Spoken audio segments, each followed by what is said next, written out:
Dans ma week-end, par remerciement à la personne de M. Georges Frovelac, l'abbé Georges, qui s'est très associé à M. Fouchen qui n'est pas là aujourd'hui.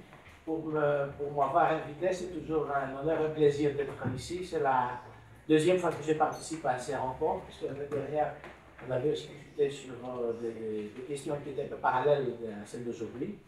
Et c'est toujours très utile et très agréable. Alors nous avons un panel aujourd'hui qui va attaquer en quelque sorte le vif du sujet après tant de discussions matinales dans l'après-midi concernant un tas de sujets qui touchent à la mer. Nous allons maintenant pouvoir, aussi bien pour ce qui concerne cette séance que la suivante, entrer un peu ce que j'appellerais le vif du sujet, c'est-à-dire voir finalement tout ce qu'on a discuté sur la mer, comment on peut l'intégrer dans l'enseignement. Et l'enseignement, on a déjà entendu des choses intéressantes concernant la recherche et l'enseignement supérieur. Nous allons maintenant parler de l'enseignement aux établissements scolaires et après nous allons voir plus tard les stratégies nationales. Et permettez-moi de donner quelques conseils pour commencer concernant le rapport qui unit la Grèce, mon pays, c'est-à-dire à la mer, puisque ce rapport se trouve à la base, à mon avis, selon l'analyse que je fais moi-même, se trouve à la base de ce qui doit constituer l'enseignement de la mer. Alors, ça a été déjà dit par M. Brevelec ce matin, et ça, on l'a entendu aussi par M. Lefebvre tout à l'heure. La Grèce est un pays maritime, c'est-à-dire que c'est un pays de la mer. C'est un pays où le lien qui existe entre le pays et la mer est un lien existentiel. Sans la mer, la Grèce n'existe pas. Et je ne me réfère pas seulement à la Grèce d'aujourd'hui, c'est-à-dire à l'État grec qui a été créé, comme vous le savez, assez récemment finalement, depuis 2 siècles maintenant, mais je me réfère à la Grèce en tant qu'espace, en tant que complexe de villes-États, d'entités et de colonies, reliées entre elles par les différents chemins maritimes, et qui constituaient un tout qui était un tout organiquement lié et organiquement existant comme un corps qui constituait un tout, qui était un tout indivisible et qui devait être compris comme tel. Je pense que cet espace qu'on a souvent aussi, on a cherché à le qualifier de manière plus précise, on l'a appelé archipel, puisque c'était la mer Égée au départ, mais la mer Égée au sens où ça comprend aussi les deux côtés de la terre continentale.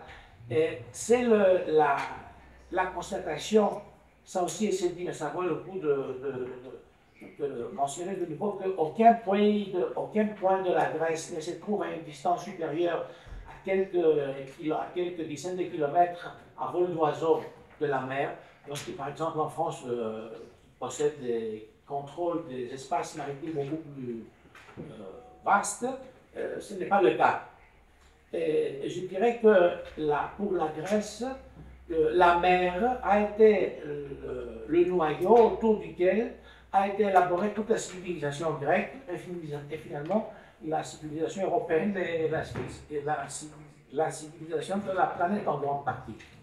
Et cet espace qui constitue donc l'espace maritime grec, on peut le comprendre, on peut le concevoir si on se réfère à 4 mythes constitutifs finalement de la Grèce d'aujourd'hui. Et je me réfère d'abord au premier mythe que je considère comme le mythe, disons, initiatique de la Grèce, qui est le mythe de l'expédition des Argonautes. Et comme vous le savez, Jason est parti à la recherche de la cloison d'or pour récupérer le trône qui avait été privé, son frère l'avait privé de la succession à laquelle il avait droit. Et il est donc parti à Polychida. Polychida, c'est quoi? Polychida, c'est la Crimée d'aujourd'hui.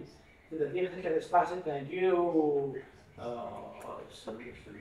aujourd'hui il y a des luttes entre les Russes, entre les Ukrainiens, que le Turc revendique en partie, parce qu'il considère que c'est aussi leur terre, mais qui finalement était un lieu qui constituait l'extrême limite de la Grèce maritime de l'époque. Ce mythe est intéressant parce qu'il se situe un peu si je me compare au XIIIe siècle avant Jésus-Christ, si on peut lui donner une substance historique. Et il est intéressant parce que le périple qui Jason traverse avec en utilisant ce bateau très moderne pour son époque, et le premier itinéraire autour duquel est constituée la Grèce maritime. Il part de Volos, un peu au nord d'Athènes, et il arrive jusqu'à la Crimée d'aujourd'hui. Il est possible que ce périple était beaucoup plus long et beaucoup plus complexe par rapport à ce que j'ai décrit, mais l'essentiel, c'est qu'il représente l'axe autour duquel se développe l'espace maritime grec. Évidemment, le deuxième mythe, c'est le mythe de l'Odyssée. Il y a déjà des discussions aujourd'hui sur le fond de la mentionné, l'Odyssée, l'Iliade.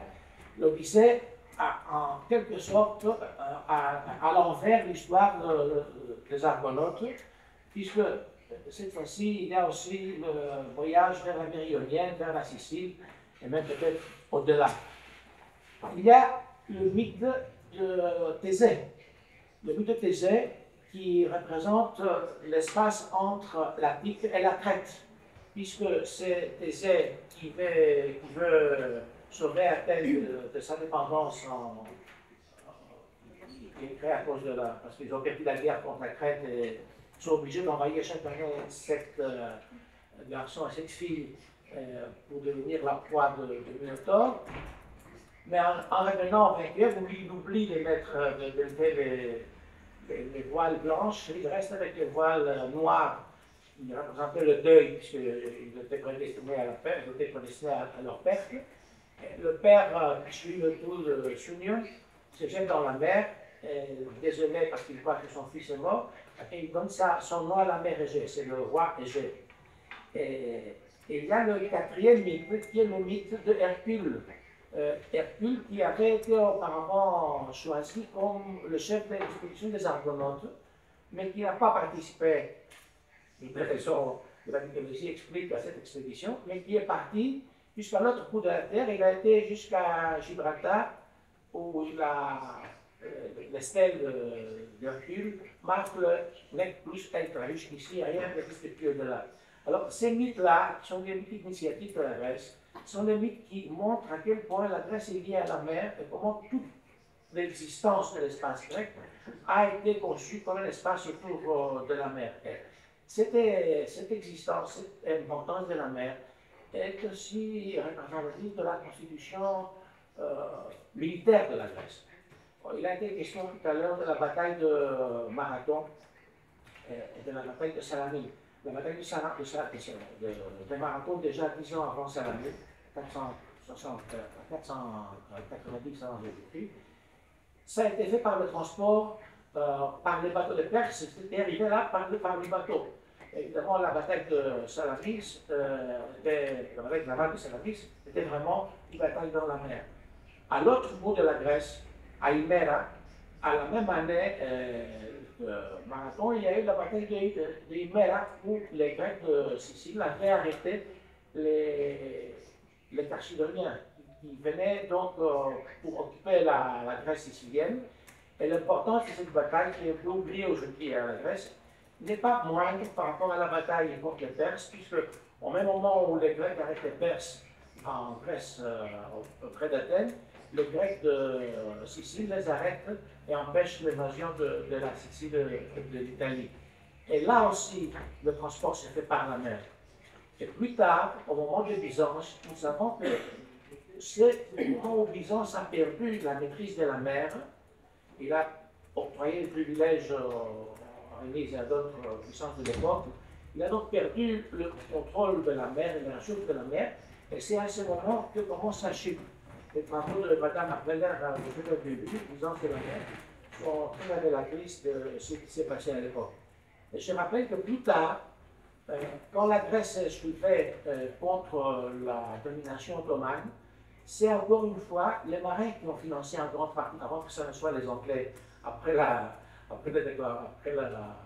début des opérations, c'était les marins grecs qui avaient financé, puisqu'ils avaient obtenu le privilège de battre un pavillon russe, et donc d'avoir la liberté de naviguer, et c'est leur profit qui a permis d'une part de corroborer la notion de l'identité nationale, et d'autre part de financer évidemment les entreprises de guerre. Et plus récemment encore, nous savons qu'il y a eu les événements de 1920-1922 qui ont peut-être pu un peu modifier le concept que nous avons de la mer, puisque la Grèce a été obligée de quitter l'Asie mineure pour la première fois depuis 3000 ans, depuis 3000 ans. Donc, ça a pu avoir une incidence, M. Pronovac l'a mentionné le matin de manière rapide, ça peut avoir une incidence sur le lien qui unit la Grèce à la mer. Maintenant, la question que je me pose, c'est que, une fois qu'on a compris que ce lien est donc un lien irréfragable, un lien qui ne peut pas être conçu comme un élément constitutif du pays, comment on peut transmettre ce sentiment de l'importance de ce lien aux jeunes générations? Comment est-ce qu'on peut enseigner l'importance de ces liens et comment est-ce qu'on peut faire transmettre aux jeunes générations la même sensation que nous avons eue, nous, les plus anciennes générations, par rapport à ces liens? Moi, personnellement, j'ai trouvé que ces liens, j'ai eu un contact existentiel immédiat.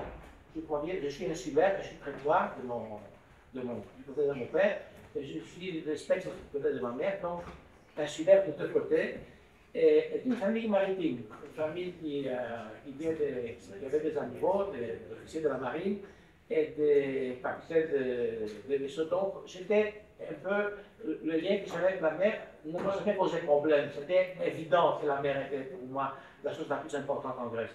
Mais je me demande si aujourd'hui on appelle un jeune grec, un jeune garçon, et on le met devant la mer, devant une belle côte de mer, on lui demande qu'est-ce que tu penses de cette mer-là? À mon avis, il ne va rien penser du tout.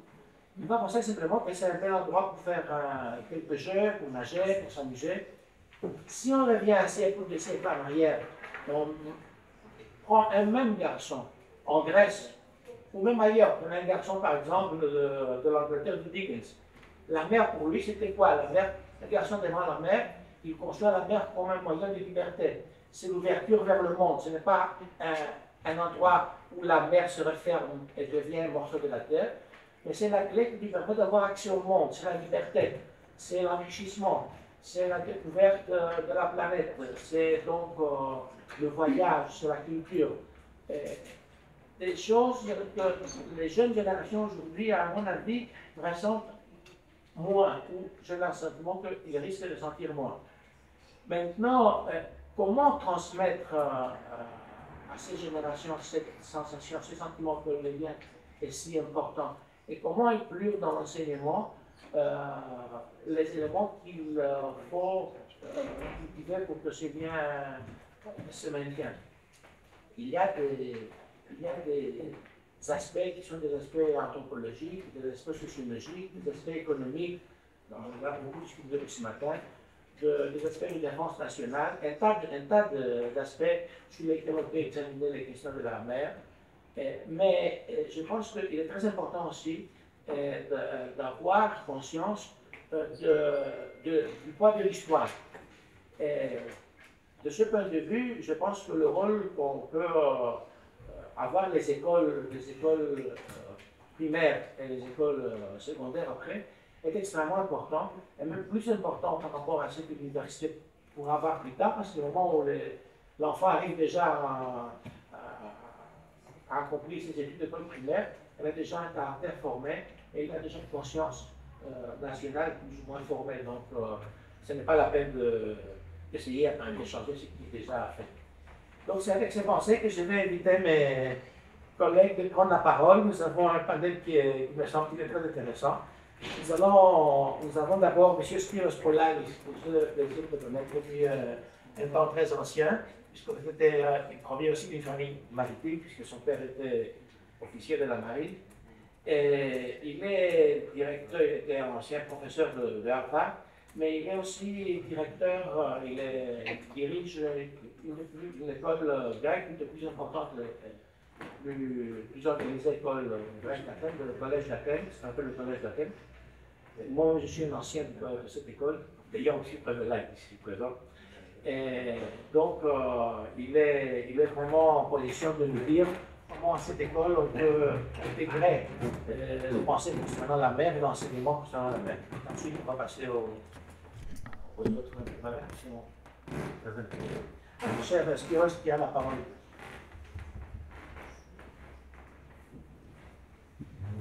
Αγαπητέ Θόδωρη, ευχαριστώ πολύ. Θα ήθελα να πάω λίγο πίσω και να πω ότι λίγους μήνες πριν ο φίλος μου ο Γιώργος Πρεβελάκης μου μίλησε για αυτό το συνέδριο και συγχρόνως του μιλούσα και εγώ για μια προσπάθεια που κάνουμε στο Κολέγιο Εθνών να εισάγουμε θέματα της θάλασσας στο πρόγραμμά μας. Εκεί ακριβώς είδαμε μια ευκαιρία για συνεργασία, όχι μόνο με τον Γιώργο Πρεβελάκη, αλλά με τους υπόλοιπους ομιλητές που θα ήταν στο συνέδριο και παίρνω πάρα πολύ σοβαρά αυτό που λέγεται πρωτοβουλίες και συνεργασίες. Και γι' αυτό το λόγο είμαι εδώ. Σε γενικές γραμμές θα ήθελα να πω ότι θα ήθελα να δώσω μια χρησιμότητα σε αυτά τα οποία θα σας πω, διότι σκέφτομαι ότι εσείς έχετε τελειώσει και από το Λύκειο, ίσως δεν ξέρω αν έχετε παιδιά στο γυμνάσιο ή στο Λύκειο, αλλά πρέπει να προσθέσουμε μια χρησιμότητα και να καλλιεργήσουμε το τι μπορούμε να κάνουμε και τι πρέπει να κάνουμε. Και επίσης να σας πω ότι οι αποθέσεις ευθύνης δεν μου αρέσει να λέω τι πρέπει να γίνει, διότι αν πρέπει να γίνει και έχεις θέση ευθύνης, πρέπει να το κάνεις. Πάρα πολύ απλά. Ας ξεκινήσω λοιπόν να πω ότι για το σχολείο μας, για το Κολέγιο Εθνών. Το Κολέγιο Εθνών είναι ένα σχολείο 100 ετών, από προνήπιο μέχρι τρίτη ηλικία. Δηλαδή αυτό που στα αγγλικά το λένε K-12. Αυτό το σχολείο έχει 5.000 μαθητές.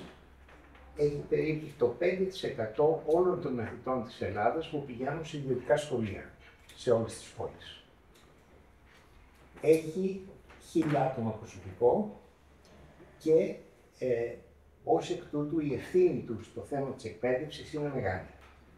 Συγχρόνως βρίσκεται κάτω από τις αυστηρές προδιαγραφές του Υπουργείου Παιδείας, το οποίο δεν μας αφήνει να κινηθούμε ελεύθερα και σε αντίθεση με τα προγράμματα που βλέπουμε στις άλλες χώρες που ξέρω, όπου υπάρχει ελευθερία στο πρόγραμμα και στο τι διδάσκεις, είμαστε υποχρεωμένοι να έχουμε μέχρι και 15 μαθήματα την ίδια χρονιά, 40 ώρες την εβδομάδα οι μαθητές, με αποτέλεσμα να ασφικτιούν και να μην υπάρχει χώρος ουσιαστικά για τίποτα περισσότερο.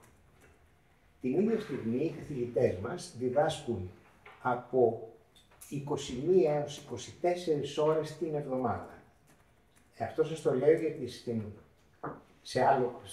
ζωή που είχα στην τριτοβάθμια εκπαίδευση, δίδασκα περίπου 6 ώρες την εβδομάδα, που σημαίνει ότι είχα χρόνο και για έρευνα και για να ασχοληθώ με άλλα πράγματα, με δημοσιεύσεις και με πολλά περισσότερα. Οι δικοί μας καθηγητές, και ειδικά στο Κολέγιο Εθνών, που ζητάνε πάρα πολλά πράγματα στους καθηγητές μας, δεν έχουν χρόνο να κάνουν τίποτα περισσότερο και το κάνουμε με ηρωισμό, δίνοντας από τον ελεύθερό τους χρόνο. Έχοντας πει λοιπόν όλα αυτά, πάμε στο θέμα μας και είναι θέματα της θάλασσας. Αυτά παρουσιάζονται όπως παρουσιάζονται μέσα από το πρόγραμμα του Υπουργείου Παιδείας, το οποίο περιλαμβάνει ελάχιστες πληροφορίες για αυτό το θέμα. Το μάθημα της γεωγραφίας, το οποίο είναι συναφές και για το οποίο ο κ. Πρεβελάκης ξέρω ότι έχει μια ιδιαίτερη αγάπη, είναι ένα μάθημα το οποίο είναι πρωτεύουσας σημασίας. Διδάσκεται από βιολόγους σε ανεπιμάθουν καθηγητές που κάνουν γεωγραφία. Είναι μονόωρο και όχι όλες τις τάξεις. Και για να καταλάβετε τι σημαίνει μονόωρο μάθημα σε ένα σχολείο στην Ελλάδα. Μονόωρο σημαίνει ότι ο καθηγητής έχει περίπου 500 μαθητές το χρόνο, τους οποίους πρέπει να ξέρει τα ονόματά τους, να τους βαθμολογεί, τους βλέπει ελάχιστη ώρα και ουσιαστικά δεν γίνεται μάθημα. Να το πούμε έτσι πάρα πολύ απλά. Και το Κολέγιο Αθηνών, εφαρμόζοντας πολύ καλά το πρόγραμμα του Υπουργείου Παιδείας, είναι ένα πολύ καλό σχολείο, πρότυπο για το πώς θα έπρεπε να είναι ένα σχολείο που εφαρμόζεται το πρόγραμμα του Υπουργείου Παιδείας. Αλλά αυτό δεν φτάνει. Οπότε εδώ σας ρωτάω, πού μπορούμε να βάλουμε θέματα σαν αυτά που συζητάμε σήμερα, εκτός αν είναι διακοσμητικά, στην ιστορία, στην γεωγραφία που ουσιαστικά δεν υπάρχει, ή στα θέματα τα περιβαλλοντολογικά που και αυτά δεν υπάρχουν.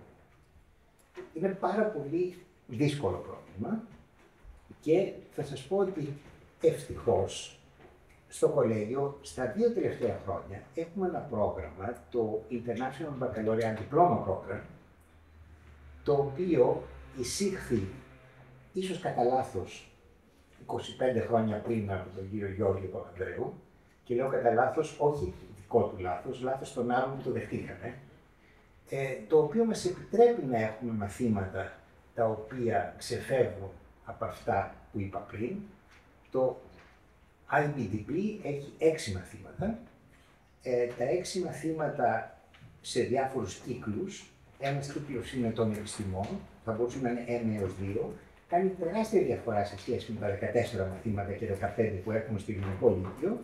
Και εκεί μπορούν να υπάρχουν μαθήματα, αρκετά μαθήματα σχετικά με ναυτικά, με τη θάλασσα, τα οποία δίνουν τη δυνατότητα στις μαθητές να εντρυφήσουν βλέποντας τη θάλασσα από περιβαλλοντολογικής ή πολιτικής ή άλλης σκοπιάς. Οπότε πάμε στο δικό μας θέμα τώρα. Τι μπορούμε να κάνουμε στο κολέγιο πάνω στο θέμα, τι έχουμε υπόψη μας να κάνουμε και το λόγος που βρίσκομαι σήμερα εδώ. Το κολέγιο, δεν ξέρω αν το ξέρετε, αλλά υποστηρίζεται από την ελληνική ναυτιλία. Οι μεγάλοι μας δωρητές, πολλά τελευταία χρόνια, είναι από την ναυτιλία. Οι μαθητές του κολεγίου, παρόλο που δίνουν σχετικά ψηλά δίδακτρα, τα δίδακτρά τους καλύπτουν η φοιτησή τους, αν το πάρουμε χρονικά, περίπου μέχρι τα μέσα Φεβρουαρίου. Μετά είναι υπότροφοι όλοι, λόγω των δωρεών που υπάρχουν, που είναι οι δωρεές κτηρίων, γηπέδων, και δωρεές για πολλά άλλα πράγματα που παίρνουν από τους ιδιώτες. Εδώ θα σας πω ότι δεν χρηματοδοτείται από άλλη πηγή, παρά μόνο από δίδακτρα και από δωρεές. Δεδομένου λοιπόν ότι έχουμε αυτή την επαφή με την ναυτιλία, νιώθω ότι θα ήταν μια πολύ καλή ιδέα και πρωτότυπη να προσφέρουμε κι εμείς κάτι πίσω στην ναυτιλία. Βλέπω λοιπόν ότι οι μαθητές μας σπουδάζουν στο εξωτερικό ή και στην Ελλάδα σε θέματα συναφή, όπως οικονομικά, όπως μαθηματικά, όπως θέματα πολιτικά, political science, πολιτικών επιστημών, τα οποία είναι στις παρυφές της ναυτιλίας και μετά ορισμένοι από αυτούς γυρίζουν και ασχολούνται με την ναυτιλία στην Ελλάδα. Δεδομένου ότι η ναυτιλία είναι μία από τις μεγαλύτερες βιομηχανίες που έχουμε, ο τρόπος που σκέφτομαι να μιλήσουμε για τη θάλασσα είναι σχετικά με την ναυτιλία. Ίσως φαίνεται πιο πεζό από όλα τα πολύ ωραία που άκουσα σήμερα, τα οποία είναι και πιο θεωρητικά και πιο sexy. Παρ' όλα αυτά, νομίζω ότι αυτός είναι ο χώρος που πρέπει να ασχοληθούμε και συγχρόνως με τα θέματα τα περιβαλλοντολογικά, τα οποία είναι ιδιαίτερα σημαντικά και τα οποία είναι η ειδικότητά μου πανεπιστημιακή, και έχουμε προτείνει και θα ξεκινήσουμε σύντομα πρόγραμμα για ναυτιλία, για θέματα ναυτιλίας, το οποίο όμως θα περιλαμβάνει πολύ περισσότερα πράγματα, πολύ πιο σφαιρικά θέματα της θάλασσας, με σκοπό να μάθουν οι μαθητές μας περισσότερα και να ετοιμαστούν για μια πιθανή καριέρα στο μέλλον σε αυτό το τομέα. Πώς μπορούμε να το κάνουμε, δεδομένων των συνθηκών που σας είπα πριν? Μπορούμε να το κάνουμε με 2 τρόπους. Ο ένας τρόπος είναι με απογευματινά μαθήματα. Με απογευματινά μαθήματα σε 24 εβδομάδες, ένα 2ωρο μάθημα στις 24 εβδομάδες και μπορώ να σας διαβάσω και ακριβώς τους τομείς και θα ήταν σκόπιμο γιατί ίσως παρεξηγηθώ, αλλιώς ότι είναι πάρα πολύ business αυτό το οποίο σας λέω σήμερα. Αλλά μπορεί να γίνει με αυτόν τον τρόπο, να γίνει τα απογεύματα, το οποίο έχει και αυτά τα θέματα.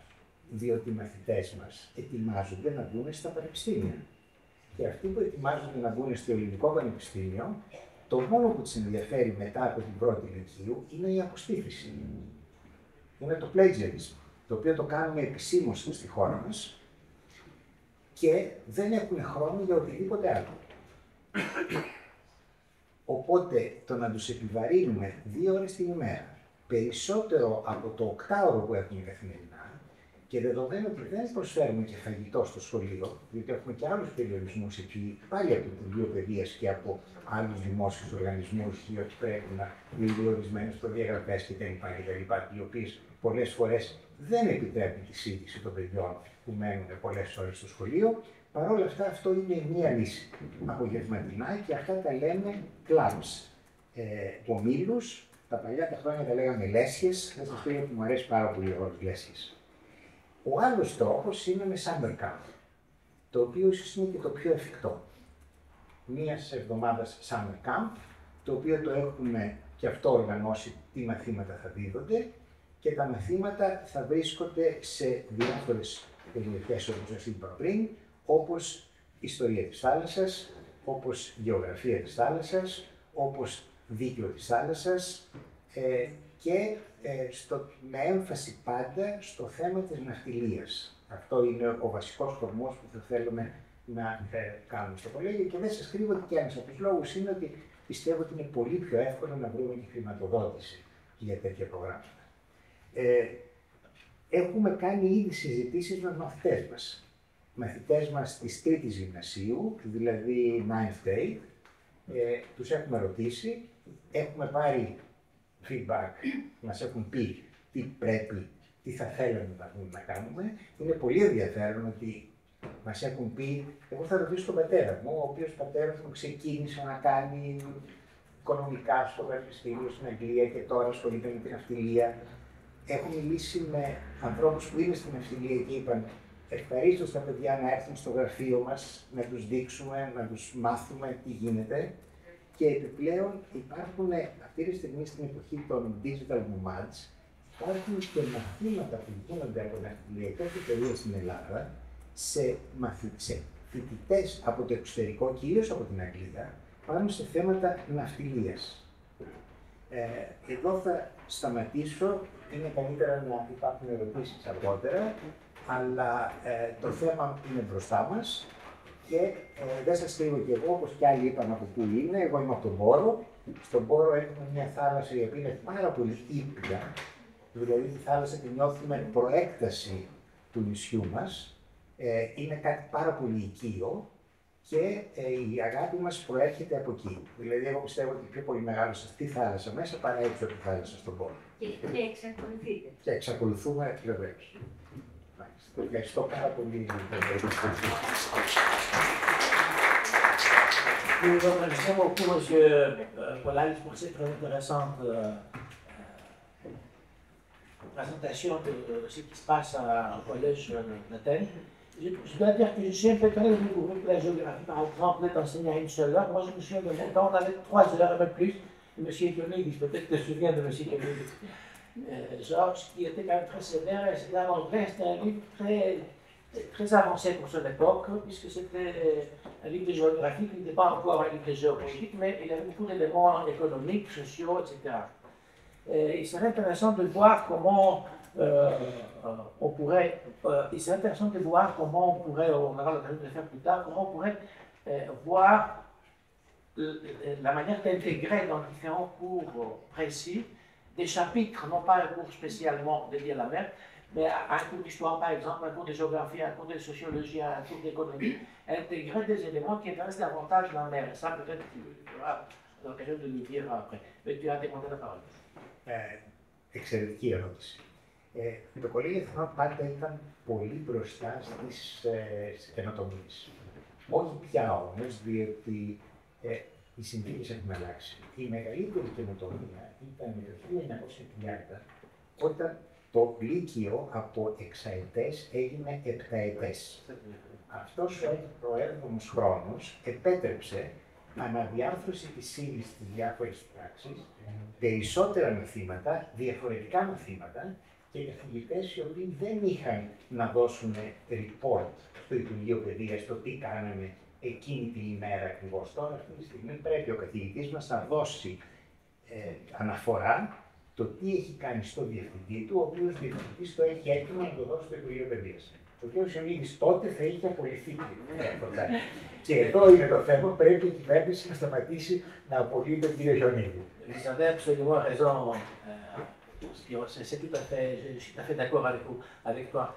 Et je dois dire d'ailleurs qu'à l'époque, on avait 7 ans, le lycée durait 7 ans, mais les camarades, beaucoup de mes camarades de classe qui sont partis aux États-Unis ont eu l'équivalence pour la deuxième année universitaire. Donc, ils n'ont pas passé par la première année universitaire. Et nous allons maintenant donner la parole à Madame Marielle Gay, qui est professeure au lycée français de Barcelone. Et qui va, donc vous êtes à un endroit qui est tourné vers la mer, pas seulement un pays, mais un endroit tout à fait maritime. Donc vous allez nous dire quelles sont les expériences que vous avez à partir de cette école concernant l'enseignement de la mer. Bonjour, merci. Alors oui, je ne suis pas professeure, je l'ai été, mais je suis aujourd'hui proviseur adjoint du lycée français de Barcelone. Nous sommes un établissement de 3000 élèves sous l'égide de l'AEFE, l'Agence de l'enseignement français à l'étranger, qui est l'opérateur public pour le ministère des Affaires étrangères. Je suis vraiment honorée de prendre la parole aujourd'hui dans le cadre des dialogues franco-héléniques appliqués, ici à la Sorbonne, lieu emblématique de savoir et de transmission. Permettez-moi d'abord de remercier chaleureusement les organisateurs, Michel Fouché, Georges Péréakis. Vous avez déjà été remerciés aujourd'hui, mais je tiens à le refaire, car cette invitation à présenter ce projet me tient vraiment à cœur. Et puis, si j'ai bien regardé le programme, je suis la 14e ou 15e personne à intervenir au milieu de cette journée, au milieu de l'après-midi. Et peut-être êtes-vous sur la digestion, peut-être résistez-vous aux yeux qui se ferment. Et puis on m'a demandé de ne pas le faire avec un support visuel. Alors je vais essayer de capter toute votre attention.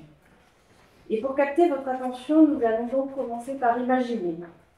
Imaginez un adolescent, peut-être votre enfant si vous êtes parent, peut-être votre élève si vous venez comme moi du monde de l'éducation. Bien encore, rappelez-vous quand vous étiez sur les bancs de l'école, et je suis sûre que ce n'est pas si loin. Demandez-vous, que saviez-vous alors de la mer? Et je vais laisser un petit silence. Que saviez-vous alors de la mer? Pas la mer des vacances, pas la mer de la plage, mais la mer comme territoire, comme enjeu, comme ressource, comme défi écologique et géopolitique. En ce qui ne concerne pas grand-chose. Comment aurait-on pu à cet âge en prendre la mesure? Et aujourd'hui dans nos classes, comment transmettre cette complexité? Comment faire entrer la mer dans nos enseignements sans la réduire à une simple illustration de chapitre? Comment faire en sorte qu'elle devienne un objet d'étude, de réflexion citoyenne, mais aussi d'émerveillement, un mot que j'ai eu plaisir d'entendre ce matin. Donc dans mon établissement, le lycée français de Barcelone, nous avons cette chance d'avoir la mer sous les yeux, effectivement. Et pourtant, la proximité géographique ne garantit pas la conscience des enjeux maritimes. Alors, quel est le lien entre la pose de câbles sous-marins, la visite d'un bâtiment de la Marine nationale, une rencontre avec un amiral passionné et passionnant, cher M. Prazuc?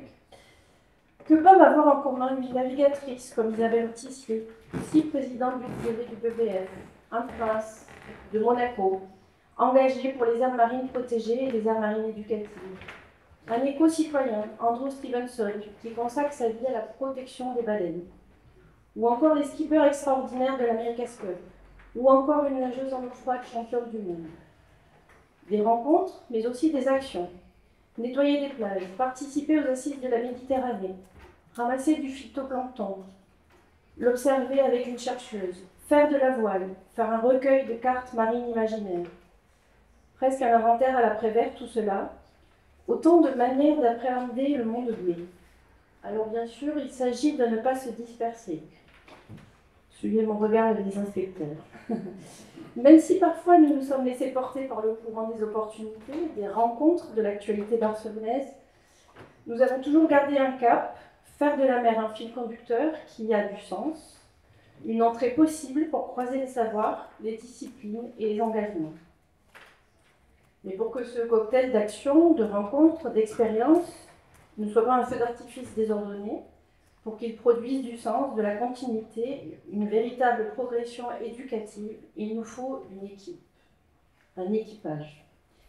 Une équipe de professeurs engagés, volontaires, réactifs, inventifs, des enseignants qui n'ajoutent pas la mer à leur programme comme une thématique de plus, mais qui savent activer dans leur programme le potentiel déjà présent. Ils maritimisent leurs cours, ou plutôt, ils révèlent la part maritime de leur discipline. Donc en français, on explore les récits marins, les figures d'aventuriers, les voyages intérieurs, les odyssées contemporaines. En SVT, on observe les écosystèmes marins, le cycle du carbone, les enjeux cruciaux de la biodiversité sous-marine. En histoire géo, thème abordé aujourd'hui, on aborde la géopolitique des mers, les routes maritimes, les conflits.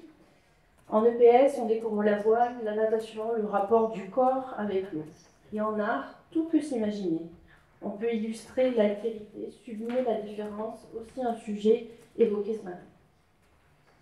Donc ensemble, ces professeurs construisent une pédagogie transversale.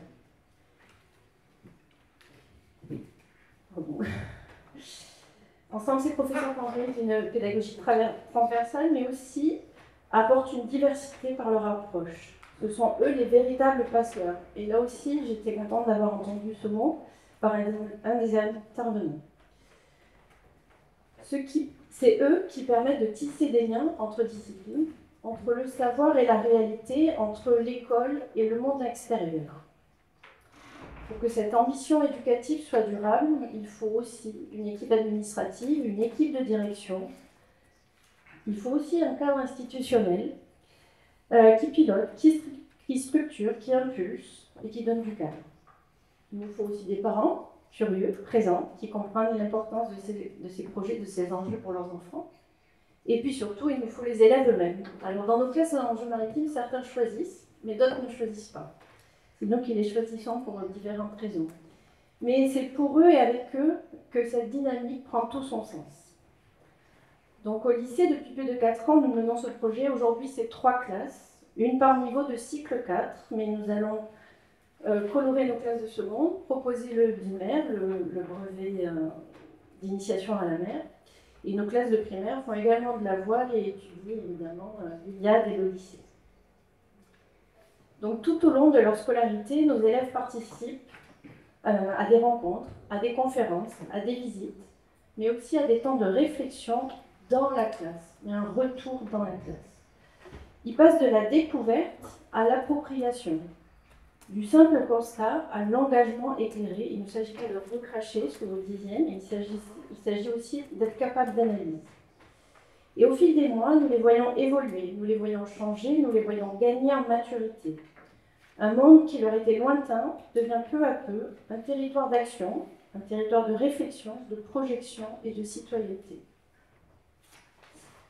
Ce projet donne du sens à leurs apprentissages. Il a aussi donné du sens à nos métiers d'enseignants, d'éducateurs, de personnel de direction. C'est une situation gagnante pour tous, un cercle vertueux qui invite et que je vous invite à poursuivre. Je terminerai par une anecdote toute simple mais éloquente. Au mois de mai-juin, là, ça a déjà commencé, il me revient ces dernières années une petite ritournelle, soit par mail, soit le matin quand je fais l'entrée du collège, des élèves qui me disent « Madame, est-ce que je pourrais rester dans la classe en enjeux maritimes l'an prochain ?» Et alors ces élèves deviennent les meilleurs ambassadeurs des enjeux maritimes, les meilleurs avocats, du moins je l'espère, d'un vivre ensemble conscient et apaisé. Je vous remercie.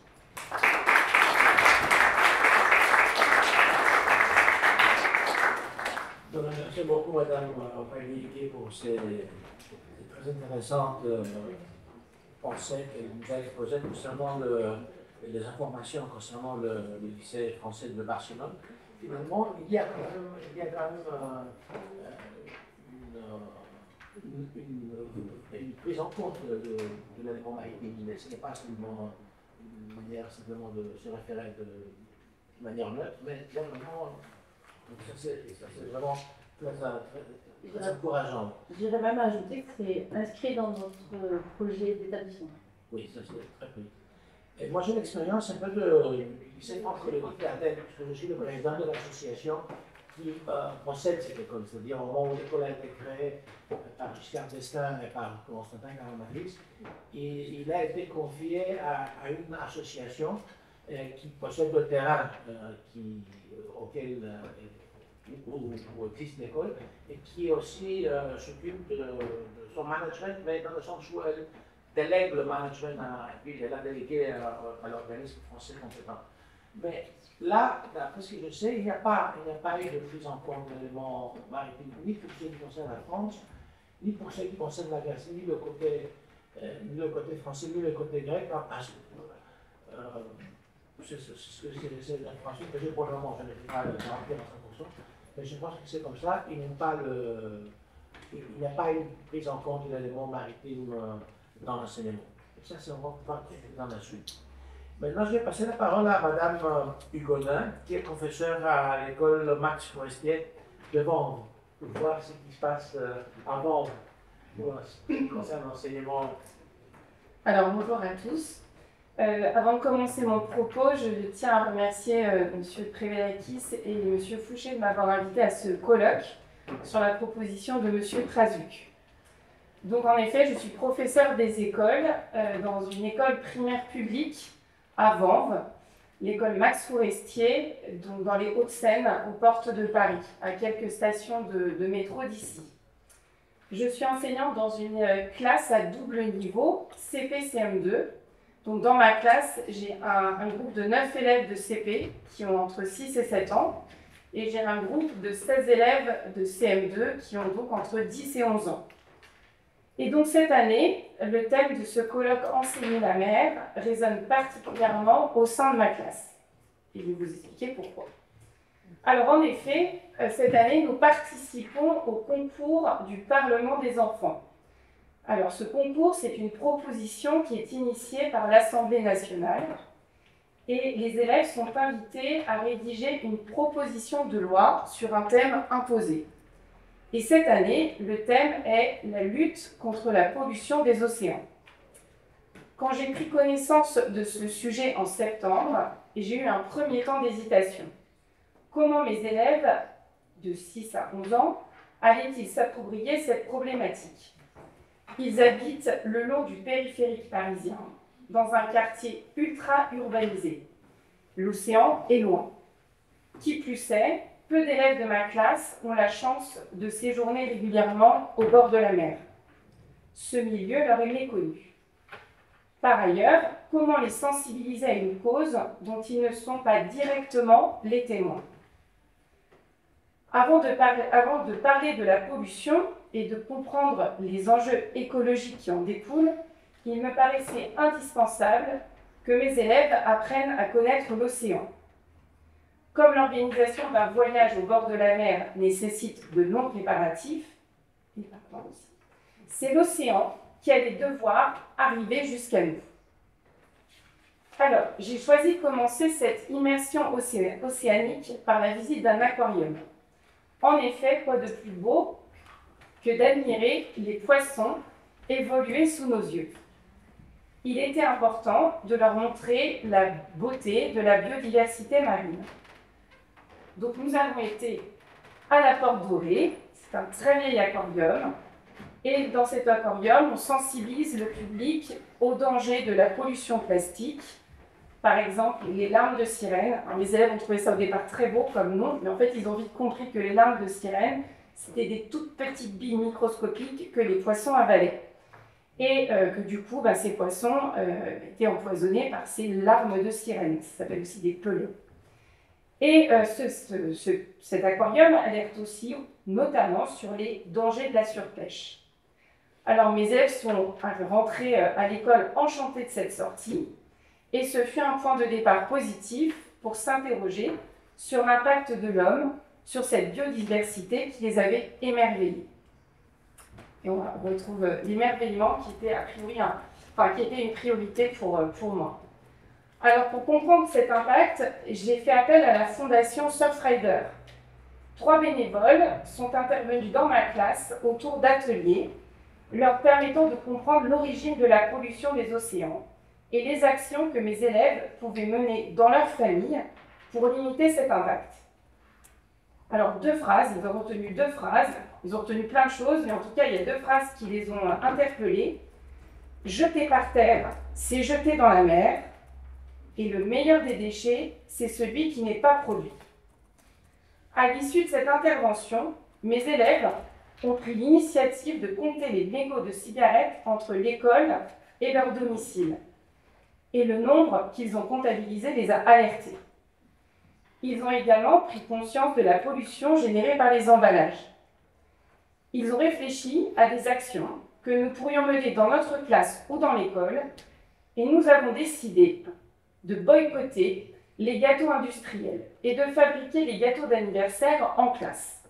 Alors, moi, j'ai des petits, hein, donc voilà, pour eux c'était une initiative plutôt bonne et je pense qu'ils ont tout gagné à faire des gâteaux dans la classe. C'est donc une initiative joyeuse et c'est plutôt une bonne idée. Donc ce sont des petites anecdotes, mais elles reflètent le cheminement de leur réflexion autour d'actions positives qu'ils peuvent diffuser autour d'eux. Leurs interrogations se sont également portées sur l'eau. Quand on a observé des photos de l'océan qui étaient plein de plastique, et qui étaient, bon voilà, ils ont vu que l'eau était sale. Alors mes élèves se sont demandé si l'eau sale de leur maison se déversait directement dans l'océan, ce qui commençait aussi un petit peu à culpabiliser. Nous nous sommes donc rendus au musée des égouts de Paris. Ils étaient un petit peu, réticents, mais on a appris beaucoup de choses, notamment le cheminement des eaux usées et le traitement. À l'issue de cette visite, ils ont compris la nécessité de choisir des produits respectueux de l'environnement pour se laver ou nettoyer la maison. Alors, ils ont transmis le message de famille, après, je ne sais pas trop ce qui se passe. Alors, n'oublions pas que l'objectif de ma classe, c'était donc la rédaction d'une proposition de loi. Alors, nous avons découvert le rôle de l'Assemblée nationale et de ses députés, et il était important de rencontrer des personnes engagées dans leur commune, à Vanves, dans leur circonscription. Donc là, c'était plus délicat, donc on a trouvé une autre circonscription, et au service de leur pays. Nous avons profité d'une visite à l'hôtel de ville pour interroger Monsieur le maire, Monsieur Bauduchot, le maire de Vanves. Ils lui ont demandé quelles actions la ville menait-elle en faveur de l'océan. Mes élèves ont donc quelques propositions à faire à la municipalité.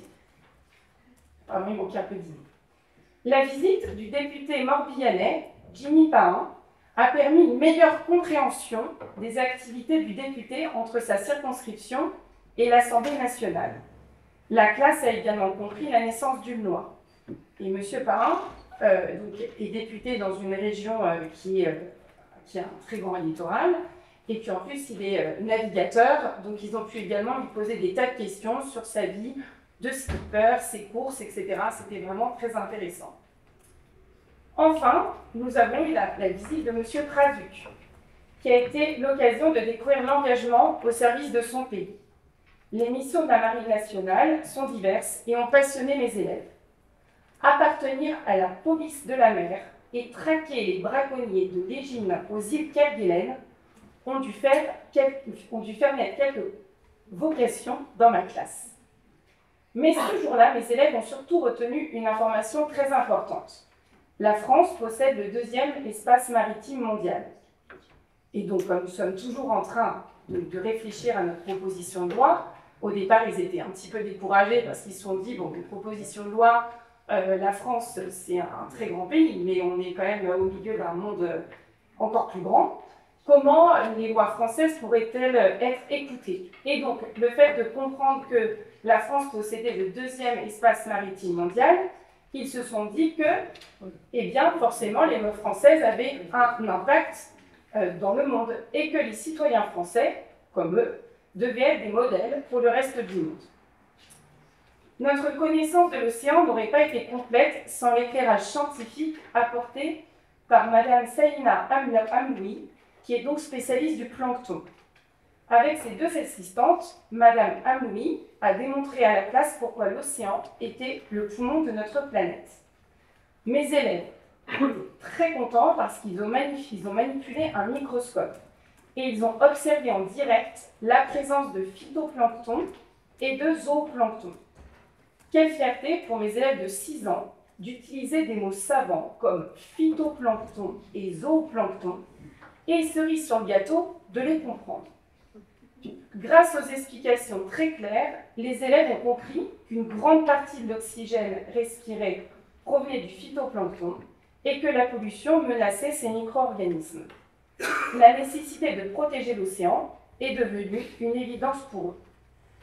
Donc nous avions toutes les cartes en main pour rédiger notre proposition de loi. Les enfants ont dû débattre entre eux pour déterminer les sujets qu'ils souhaitaient mettre en avant dans leur proposition et nous avons voté. Ce fut donc un bon exercice démocratique.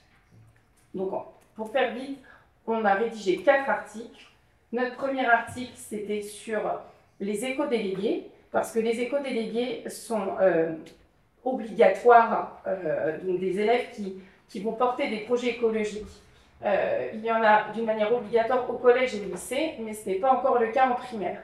Et étant donné la réaction très positive de mes élèves, ils se sentaient prêts à convertir tous les copains de la classe et de l'école à avoir des actions en faveur de l'océan. Le deuxième article était sur l'organisation dans notre ville et après, d'une manière plus générale, dans toutes les villes de France, d'une journée de l'océan. Et je crois que le 8 juin, c'est le jour de l'océan, c'est la journée pour l'océan, et il s'était dit pourquoi pas organiser une grande fête dans la ville et on pourrait parler aux parents de quand tu jettes ton mégot par terre, il peut arriver ensuite dans la mer, etc. Notre troisième article, c'était sur les emballages, parce qu'ils ont regardé en effet que quand on ouvrait un paquet, il y avait du carton, du plastique, de l'aluminium, et ils se sont dit qu'on pouvait imposer à des grands groupes agroalimentaires l'obligation de réduire les emballages. Et ils ont découvert aussi qu'il y avait des emballages qui étaient faits avec des matières biodégradables. Et le quatrième article était sur les zones protégées, parce qu'ils ont compris que les zones protégées n'étaient pas si bien protégées que ça, et qu'il fallait peut-être justement renforcer cette surveillance. Voilà, je vous ai fait un petit résumé. Alors, notre aventure ne s'arrête pas là. Nous continuons à découvrir l'océan cette année. En effet, nous avons également la chance d'accueillir dans notre classe une jeune ingénieure en halieutique, un mot qu'ils ont découvert également, donc Madame Emmanuelle Bérébi.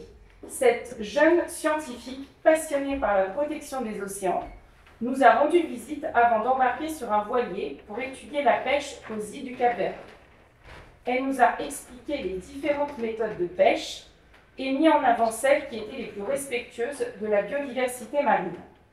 Mes élèves se sont empressés de lui parler de la légine qu'ils avaient donc découverte grâce à M. Prazuc. Et en ce moment, elle envoie des photos de son voyage sur son voilier, une bonne façon de découvrir la géographie, tout en étant, dans notre classe, on voyage en même temps que cette jeune ingénieure. Et nous pourrons suivre en direct sa position. Mes élèves lui ont préparé une liste de photos à prendre. Ils ont envie de rêver, et de rêver grâce à elle. Donc les rencontres qui ont jalonné notre projet ont été d'une grande richesse pour mes élèves. Au-delà du partage des connaissances, ces personnes peuvent être des modèles à suivre pour eux. Scientifiques, marins, députés, pourquoi pas eux? La rédaction de cette proposition de loi a permis de donner un sens aux apprentissages cette année dans ma classe. Jusqu'à présent, j'abordais en sciences les différents états de l'eau, je parlais des océans en géographie, je parlais des déchets en éducation à la citoyenneté. Mais cette année, de mettre l'océan au cœur de mes apprentissages a permis une interdisciplinarité très appréciée par mes élèves et une satisfaction pour moi. J'ai énormément appris en même temps que mes élèves, ce qui est particulièrement enthousiasmant. Et mes élèves se sont mobilisés autour d'un projet à portée écologique, sans anxiété, parce qu'on parle beaucoup d'éco-anxiété. Ils ne le sont pas du tout, ils sont plutôt hyper positifs, avec beaucoup d'imagination, ce qui est important à souligner.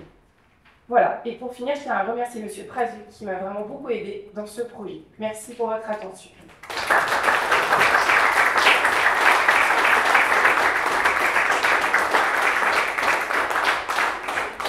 Merci beaucoup, Madame Hugonin. Vous avez prouvé que finalement, on peut faire pas mal de choses, même à un endroit qui est éloigné de la mer, et sensibiliser les étudiants et les élèves et leur permettre de prendre conscience de l'importance de la mer et de l'importance d'un tas d'autres aspects qui concernent l'environnement. J'étais très touché par le fait que vous avez essayé de faire tout ça, que vous avez réussi à le faire en créant des contacts concrets entre l'élève et la réalité. Visite au musée, visite aux endroits pour les déchets, etc. Donc, ça prouve que le contact empirique, finalement, est encore plus important que l'enseignement théorique en classe. Très important. On peut voir, constater par soi-même, et on peut, comme ça, vouloir aussi contribuer de manière personnelle plus directement à l'amélioration de tout cela. Et nous allons maintenant passer à last but not least, à Madame Violette Amangaki, qui est responsable de l'école primaire, d'une très grande école grecque, également très importante aussi, comme le collège d'Athènes, l'école Moraïtis, d'ailleurs voisine du collège. Alors, vous avez la parole, Madame Amangaki, pour votre expérience de l'école Moraïtis. Merci beaucoup. Bonsoir à tous. Je tiens moi aussi à remercier M. Prevalakis et M. Fouchet pour leur invitation et l'initiation. C'est pour moi un grand honneur et une grande joie de participer à cette journée consacrée à un thème si vaste, si important et en même temps si poétique. Je vais me concentrer sur l'école grecque primaire en général et puis je veux parler un peu de ce que nous faisons dans notre école, à l'école primaire de Moraïtis, qui est une école assez grande. Nous avons en ce moment 792 élèves et à peu près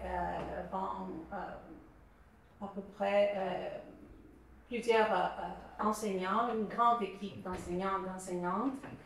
Alors, je vais commencer par le constat que le rôle de l'école, et en particulier de l'école primaire, nous avons en classe à l'école primaire des élèves de 6 ans à 12 ans, des préadolescents, et au-delà de l'acquisition de connaissances de base dans les disciplines prévues par les programmes officiels, de cultiver et consolider des compétences et des habitudes. Elle éduque l'enfant, l'école primaire, à différents rôles sociaux, contribue à la construction de sa personnalité, à la formation d'attitudes de vie et de systèmes de valeurs en tant que citoyen être humain. Elle lui apprend à lire et à questionner le monde, un monde aujourd'hui plein de bouleversements, de fluidité, d'irrationalité et d'excès. Ainsi, ce que nous enseignons à l'école primaire, les sujets choisis dans les programmes, les méthodes et les pratiques proposées et le temps alloué pour leur mise en œuvre sont des facteurs déterminants pour l'atteinte des objectifs éducatifs et pédagogiques qui sont fixés dans le cadre d'une politique éducative nationale. C'est dans ce contexte et à l'occasion de ma participation au colloque actuel que je me suis demandé pourquoi enseigner la mer à l'école primaire, non pas simplement comme une leçon parmi d'autres, abordée de manière fragmentée à travers de différentes classes et cycles, mais comme une thématique transversale aux multiples facettes qui pourrait irriguer différentes disciplines au cours de 6 années de scolarité à l'école primaire. Et en particulier pour nous, les Grecs, un peuple dont la vie et l'histoire sont intimement liées à la mer, quels seraient les objectifs et les intérêts et les défis d'une telle approche? En plus, n'oublions pas que l'école joue un rôle essentiel à la formation de l'identité nationale, mais aussi celle du citoyen du monde, un citoyen qui agit avec humanité, respect et responsabilité. Alors, je peux affirmer avec certitude que la mer, à travers les perspectives que je vais développer par la suite, devrait être une thématique centrale dans le programme d'études, dans le curriculum de l'école primaire. Pourquoi? Parce que c'est une thématique riche, très riche, qui permet de croiser plusieurs disciplines. On a les sciences, la géographie, l'histoire, les langues grecques, les langues étrangères, les arts, les mathématiques, on a la littératie numérique, la littératie économique, l'éducation civique et politique. La thématique de la mer et de l'océan offre de nombreuses possibilités de travaux qui stimulent la pensée critique, la curiosité naturelle et l'envie de recherche, la pensée combinatoire, l'observation, l'expérimentation, la capacité à adopter différents points de vue. On l'a vu plus tôt par la présentation de Pierre, comment les élèves ont travaillé sur ce projet. En plus, la thématique de la mer et des océans peut être inclusive et fédératrice. Elle est universelle, la mer. La mer concerne tout le monde, même ceux qui vivent loin des côtes. Elle relie les pays, les cultures et les peuples. Elle est aussi ouverte à la diversité culturelle. Les légendes marines et les traditions liées à la mer, à l'océan, le fleuve et les lacs existent dans presque toutes les cultures du monde. On peut aussi développer un respect pour le multiculturalisme. L'étude de la mer et des océans favorise aussi le développement de l'éco-citoyenneté. Parler de la mer, c'est parler de l'environnement, du respect du vivant, du développement durable, des valeurs communes et inclusives. En plus, elle se prête à des approches modernes et engageantes en adoptant des méthodes pédagogiques actives.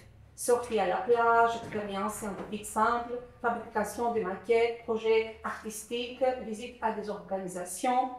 Elle favorise aussi le développement du service volontaire, nettoyage des plages, consommation responsable, élimination des plastiques, etc. Aussi, on peut utiliser des outils numériques. On a la réalité virtuelle pour explorer les fonds marins, par exemple, etc. Et on peut élaborer des projets collectifs, des expositions, des rédactions de comptes marins, etc.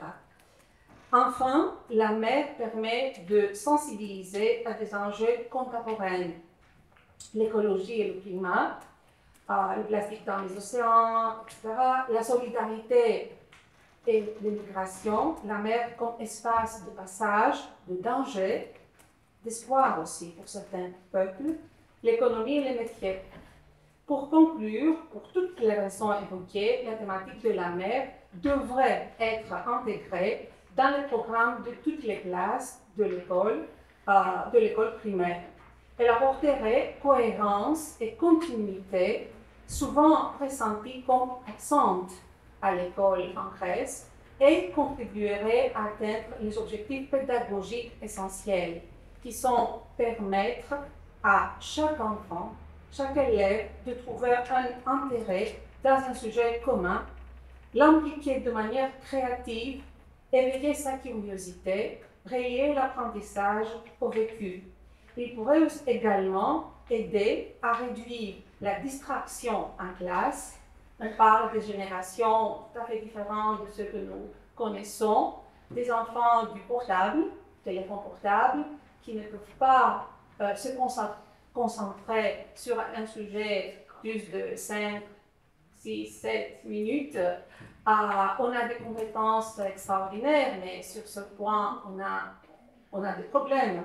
Alors, la thématique de la mer pourrait offrir des opportunités d'approfondissement, de connexion, de relation, en combinaison avec le plaisir et le jeu.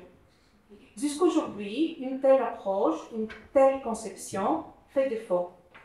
Comme le programme d'études officielles est structuré, la mer et les océans ne sont abordés que dans le cadre du cours de géographie. M. Polaris a parlé de ça, et encore d'une manière obsolète, avec une énumération de termes, un texte sans inspiration, sans une belle illustration, loin de notre époque et de ses défis.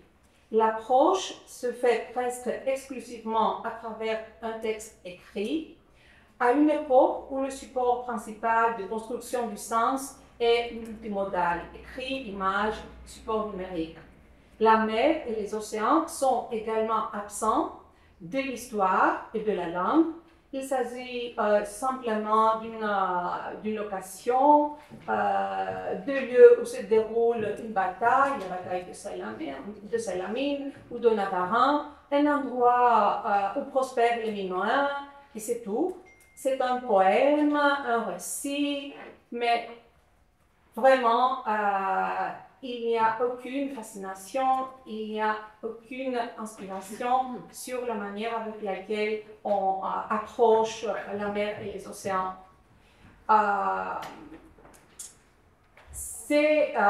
On prend des initiatives, mais ce sont des enseignants et des établissements scolaires. Ce n'est pas l'image des écoles publiques et privées en général. Dans notre travail à l'école, à notre école, il y en a plein de choses que nous faisons autour de cette thématique. On trouve des occasions en histoire, en géographie, en littérature. On a un programme où nous allons à la bibliothèque de l'école et nous faisons un grand nombre de projets à partir des textes littéraires. Et la mer et le voyage, un thème qui fait rêver les enfants, est central dans ces travaux. Je peux, si j'ai le temps, parler plus de ces projets qu'on réalise. Alors, dans ce travail, je dois dire que nous avons des alliés précieux. Ce sont les écrivains, les illustrateurs et les illustratrices et les éditeurs qui publient d'excellents ouvrages documentaires et littéraires autour de la mer, des océans, de la biodiversité marine, les fondations et les ONG avec lesquels nous collaborons pour organiser des interventions à l'école, en Haïti, ou des visites éducatives dans leurs locaux. Alors, à l'école, on a des campagnes pour la protection de l'eau, de l'énergie, du recyclage. On va nettoyer, les élèves nettoyer des plages et on fait plein de choses.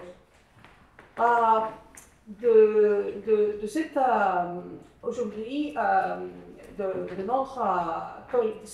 ce colloque, il y a plein de choses à retenir.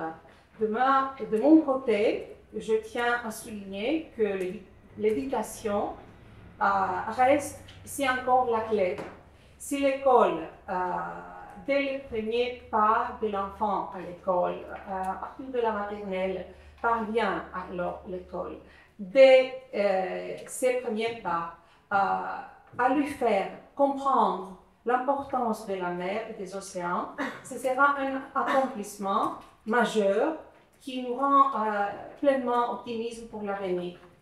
La mer attend à nous en prendre. Regardons-la comme un être vivant, porteur de vie, comme un sujet et non un simple objet. Voyons-la aussi comme une métaphore, une allégorie de la vie elle-même, parce que parfois elle est calme et familière, parfois violente et insaisissable. Apprenons aux enfants à naviguer, à apprivoiser l'inconnu. Apprenons-nous à éduquer, non pas pour contrôler, mais aussi pour comprendre. Et à former des êtres capables de lire les courants, et pas seulement de suivre les lignes. Je vous remercie.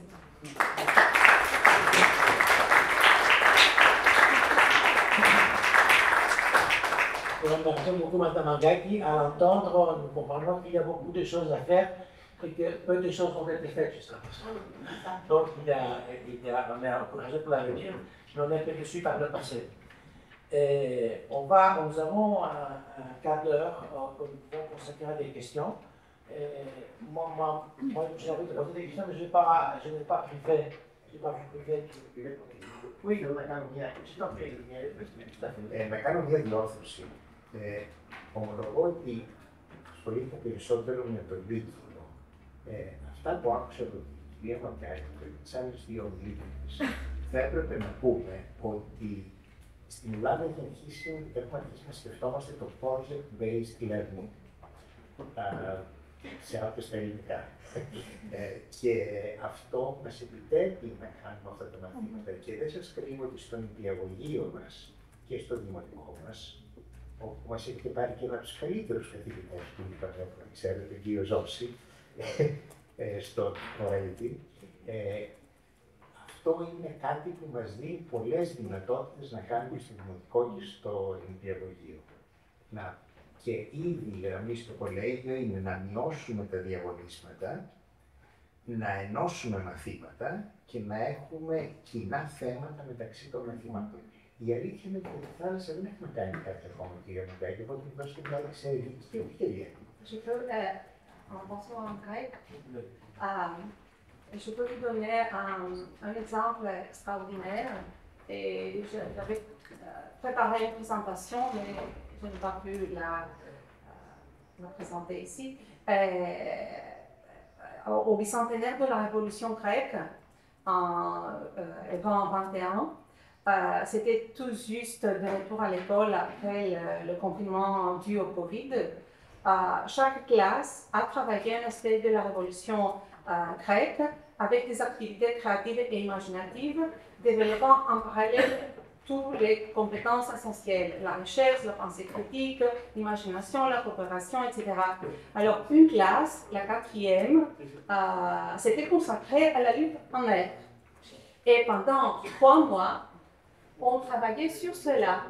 Et c'était la géographie, l'écriture créative, la littérature, les sciences et les technologies, les arts visuels, la stratégie. On a créé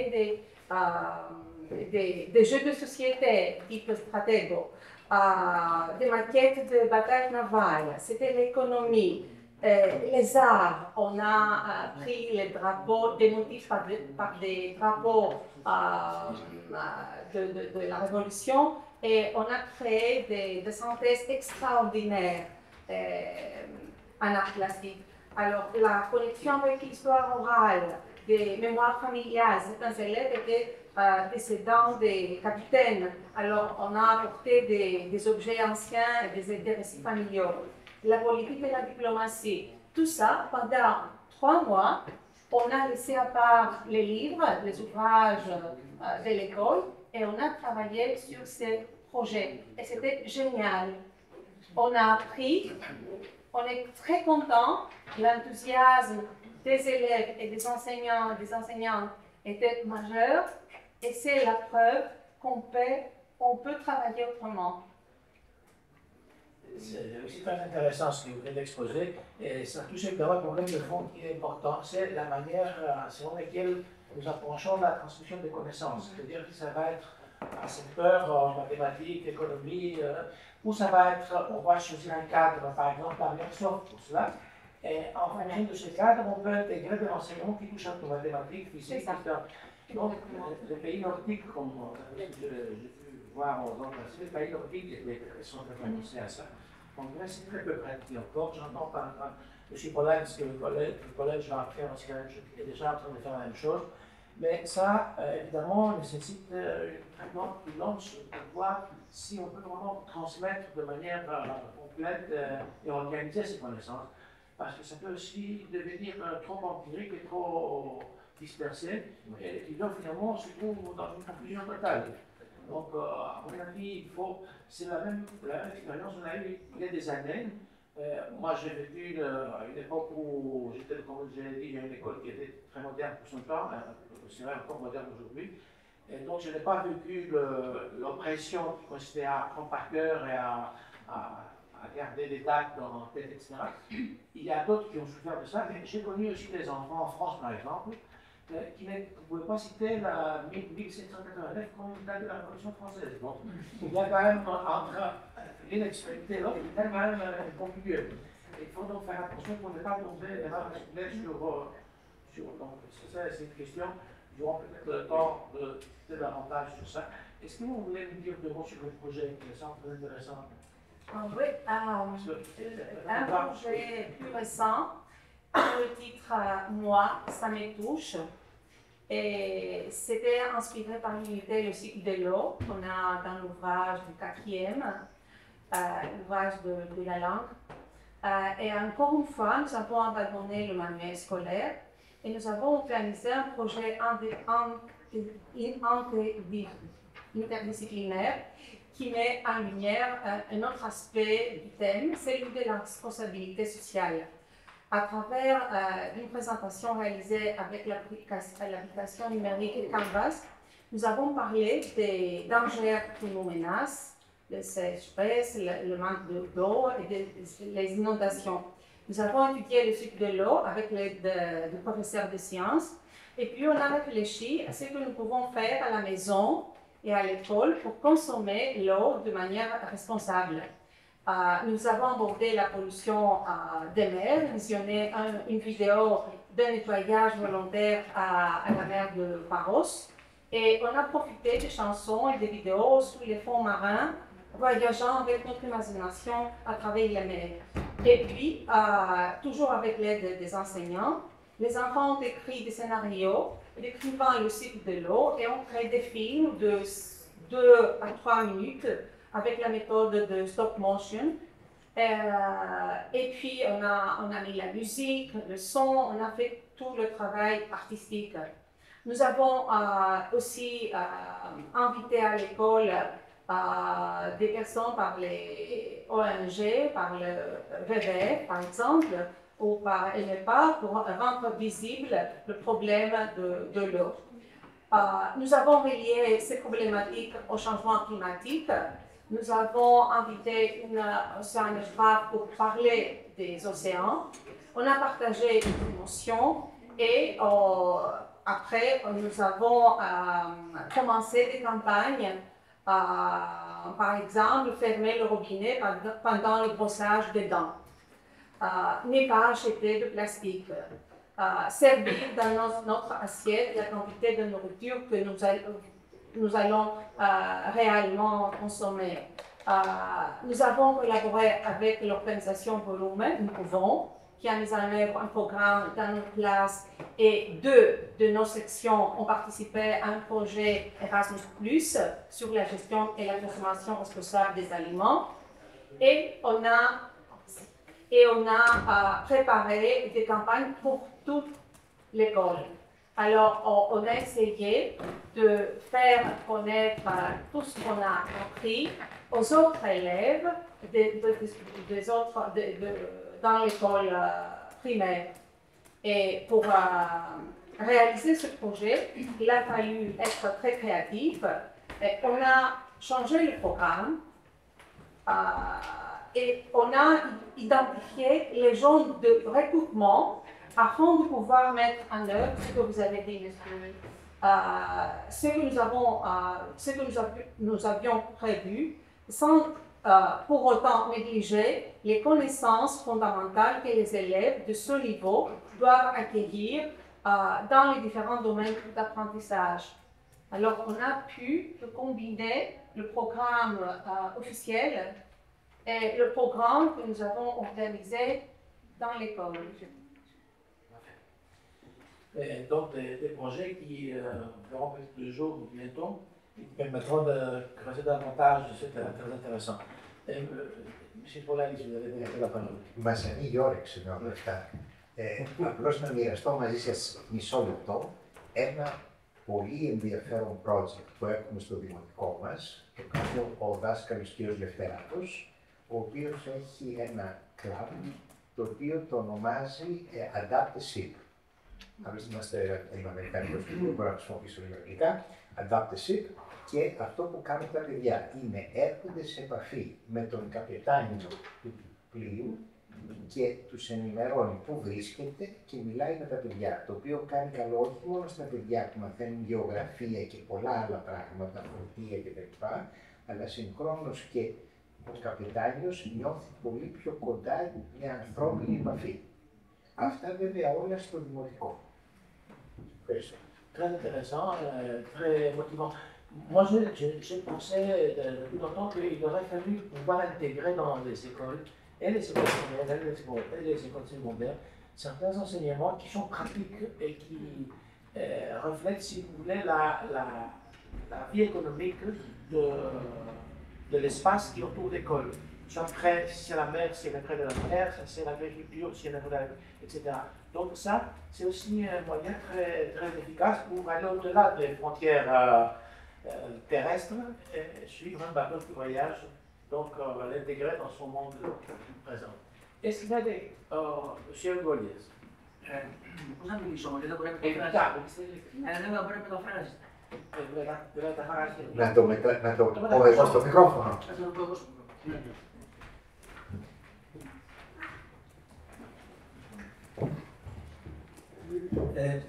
Ήθελα να κάνω μια άλλη διάσταση. Καταρχήν, πραγματικά είναι πάρα πολύ ενδιαφέρουσες αυτές οι προσπάθειες που γίνονται.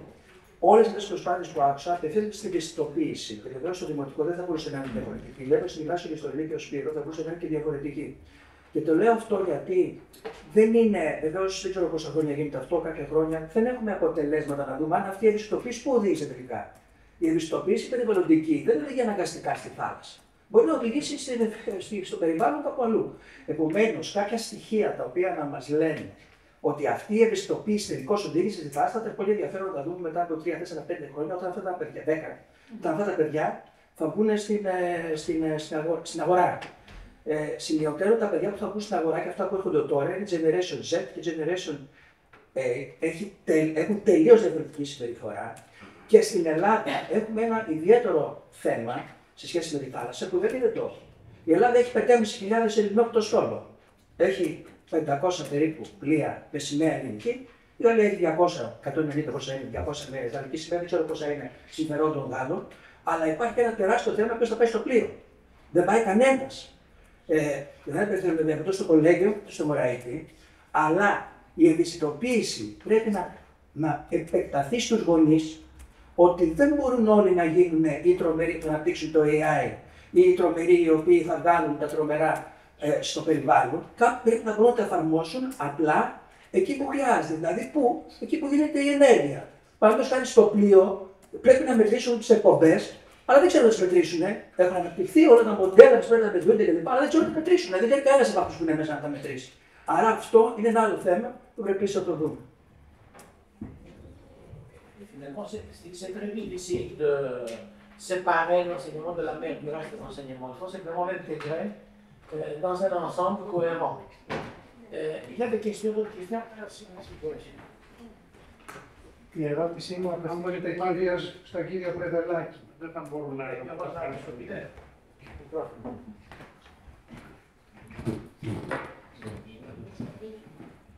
Η ερώτησή μου απευθύνεται κυρίως στον κύριο Πρεδελάκη και είναι παρατήρηση.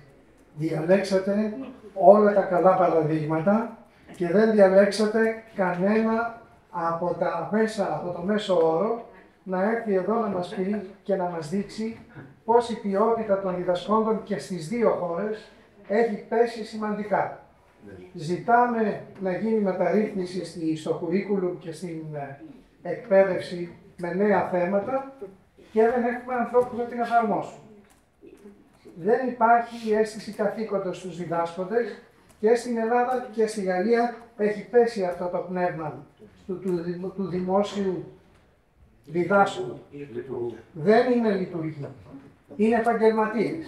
Επαγγελματίες που συνδικαλίζονται εις βάρος των μαθητών. Αυτό είναι το πρόβλημα το οποίο δεν αντανακλάται από τη σύμβαση αυτού του πάθου.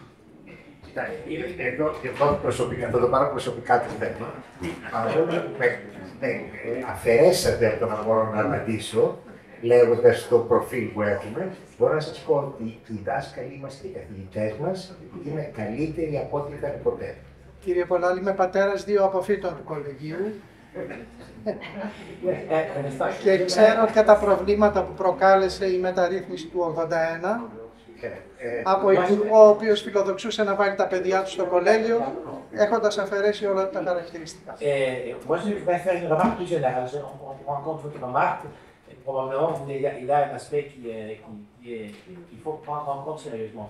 Mais il ne faut pas penser que l'éducation peut être vue de manière séparée par rapport au reste de la société. C'est-à-dire, vous ne pouvez pas avoir un système éducatif correct dans un ensemble du pays qui a des problèmes. Vous ne pouvez pas avoir un appartement au 6e étage d'un bâtiment qui est luxueux alors que le bâtiment est en développement. Donc le problème, ce n'est pas seulement l'éducation, c'est l'ensemble du pays qui a un problème. Et ce que vous avez évoqué comme problème pour les enseignants, il est vrai aussi pour les professeurs d'université, il est vrai pour les médecins, il est vrai pour un tas d'autres domaines. C'est un problème général, ce n'est pas seulement un problème d'éducation. Με σωσιέται, ναι. Oui, mais je vais référer à la grecque, si vous voulez préférer la grecque. Et s'il y a d'autres questions, on va terminer dans... Oui, on va Monsieur Lefebvre, je vais avoir encore une dernière question. Je vais être très rapide, ce n'est pas une question, c'est juste une observation, puisque nous parlons aussi du métier d'enseignant. J'ai été tout à fait séduit, même fasciné par l'intervention de Mme Hugonin, qui, si j'ai bien compris, a essentiellement à faire face à 2 défis, au début en tout cas. Un, actualiser quelque chose qui est très abstrait pour des esprits jeunes, c'est-à-dire faire venir la mère à l'école, et qui, deuxièmement, doit aussi jongler avec des différences, des disparités de niveau très fortes. Et ça m'a conforté dans une idée que j'ai depuis plus de 30 ans, c'est que réserve de fait des effectifs, vous avez une classe d'une trentaine d'enfants à peu près, j'ai en première année des amphis de 350, mais c'est la seule différence, parce que je peux vous assurer qu'à part ça, nous faisons exactement le même métier. Monsieur l'inspecteur général, j'espère que vous vous êtes touché les oreilles. Non, pas du tout, je suis totalement d'accord avec vous. Je vous remercie, monsieur. Et monsieur, avec ça, on va terminer notre question. Oui, merci. Je suis Paris Bargetas, Paris Mia Saclay, ici de l'Université.